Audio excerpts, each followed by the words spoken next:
Hitman is finally here on PSVR2, and even though you're gonna have to wait a little bit longer for some raw gameplay of me playing the game because I'm away, I've collaborated with friend of the channel Electrical to bring you some impressions and some gameplay of the game on PSVR2.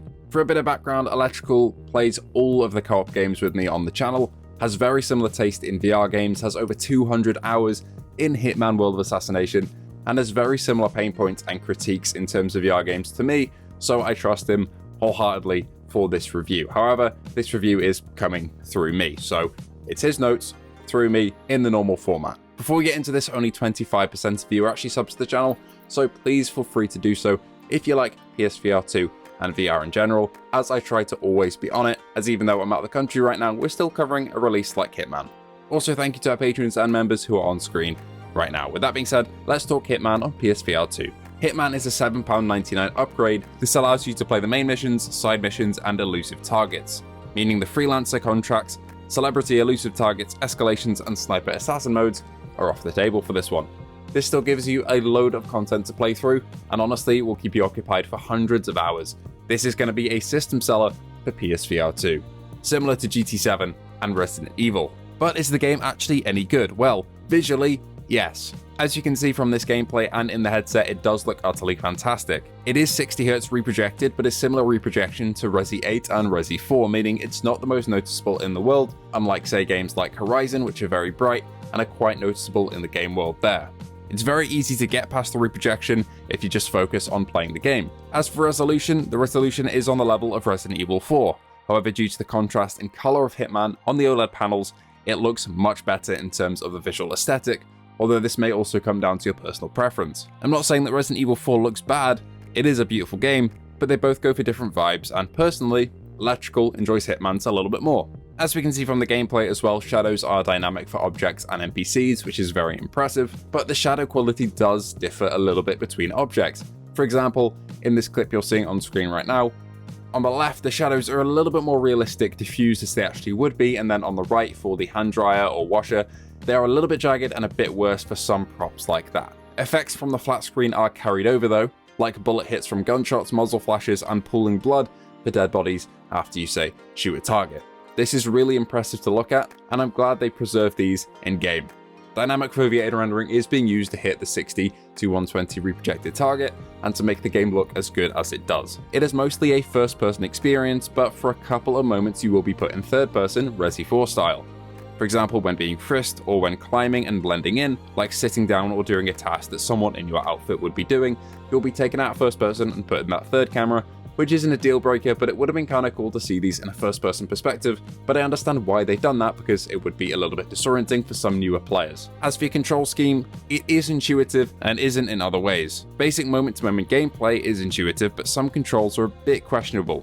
Instinct mode especially seems like it's on the questionable side, as it's on the same controller as walking and sprinting. Similarly, dragging a body to a container is a bit tricky, because moving fastest requires you to go backwards, but obviously you can't see where you're going because you're no longer in that third person view like you are in the flat screen.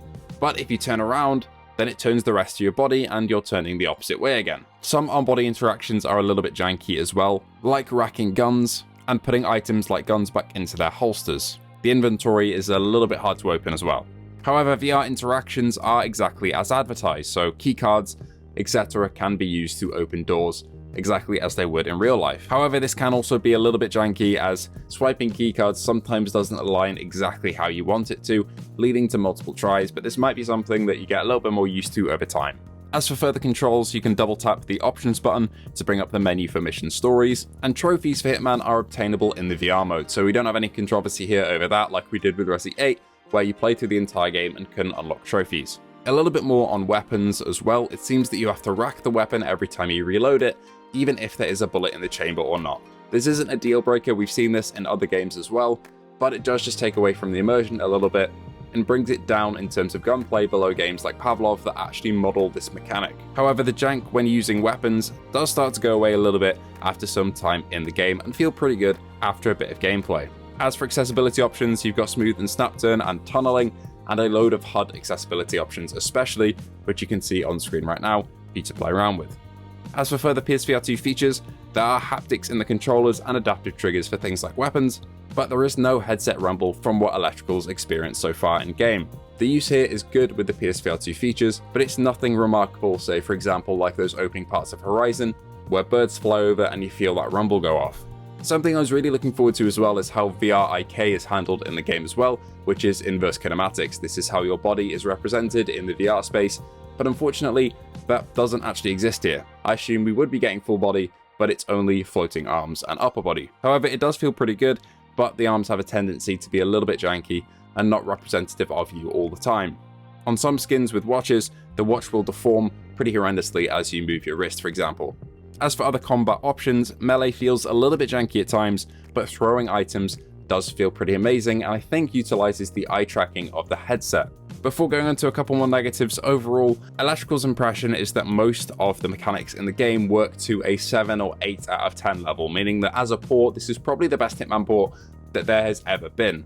The Quest port was absolutely awful, as we saw last year. The original PSVR1 port was just limited technically, and the PC port was shunned overall. But this one seems to be the sweet spot, and I do hope for PC players that this update does come to the PC version, because the current version on there pales in comparison to World of Assassination on PSVR2 now. It does seem like this is going to be one of the top games on the platform and a genuine headset seller, like Resi 4, like Resi 8, like Horizon, and like GT7. However, there are a couple more pain points throughout the game, one of them being the haptics for your holsters. As we've seen in a couple of VR games with holster mechanisms, when you hover your hands over your holsters, the haptics go off to tell you that you're ready to pick up whatever items in them. However, as well as haptics, it also makes a sound.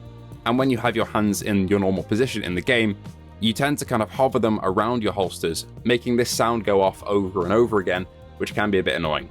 The game's tutorial as well isn't the best, it seems. For example, in the flat screen, there are two menus.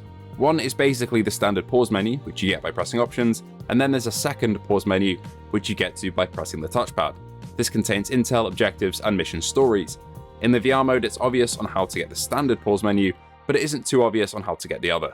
This is the one that comes up when you double tap options, but little things like this could just be explained a little bit better. Lastly, it does seem like there are some issues with stability, as Electrical and a couple of other people have experienced crashes in the game, a couple in the tutorial and a couple in later stages, so hopefully this can be hot fixed very quickly, because that is a bit of a deal breaker for some people if it is happening frequently. But so far he's played for a couple of hours and there's only been one, but reports had varied from person to person. Even though we focused on a couple of the negatives here at the end, overall Hitman does seem to be a great port, and as a package it seems to be a real system seller for PSVR2. As you can see from the gameplay, all the interactions, the massive crowd generation, the dynamic shadows, the weapon handling, and the sandbox here will provide you with hundreds of hours of content, if not more.